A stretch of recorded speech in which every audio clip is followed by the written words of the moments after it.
Everybody loves crayons. As a kid, there was nothing quite like getting a new box of crayons and a fresh coloring book to let our imaginations soar. It was an expression of freedom. But did we ever stop to think how crayons are made? In this video, we'll embark on an exciting journey through the world of crayons, exploring their rich history, from ancient times to modern-day marvels. We'll delve into the captivating process of crayon making, uncovering the secrets behind these beloved tools of creativity. Crayons are so popular that the world's biggest crayon maker produces over 8 million crayons a day. That's almost 3 billion crayons every year. That's lots of houses, cars, and funny faces pinned to the world's refrigerators. Yet crayons aren't just for children. Artists use them because they offer a great range of colors and they produce an interesting texture. Even Leonardo da Vinci used an early type of crayon in the late 15th century, but probably not while he was painting the Mona Lisa.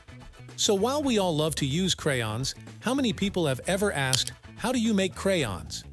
Here's the story of how crayons are made. The word crayon, which dates back to the 16th century, is the French word for chalk pencil. But crayons aren't a recent invention. The ancient Greeks, Romans, and Egyptians had an answer.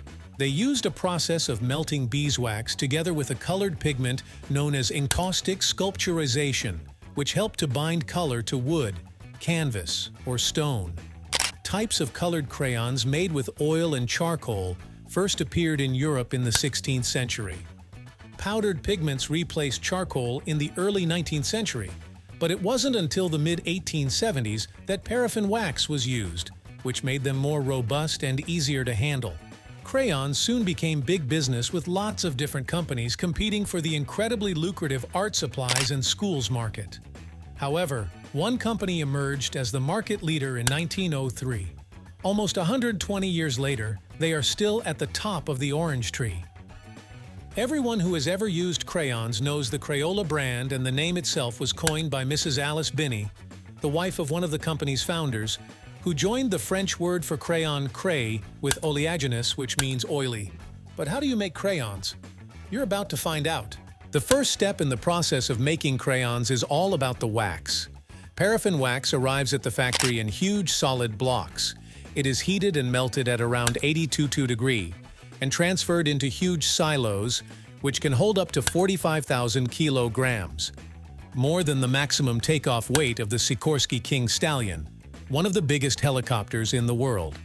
Once the wax is in liquid form, it's transferred into big drums about the size of a washing machine. There it's combined with clay to give the finished product structural integrity.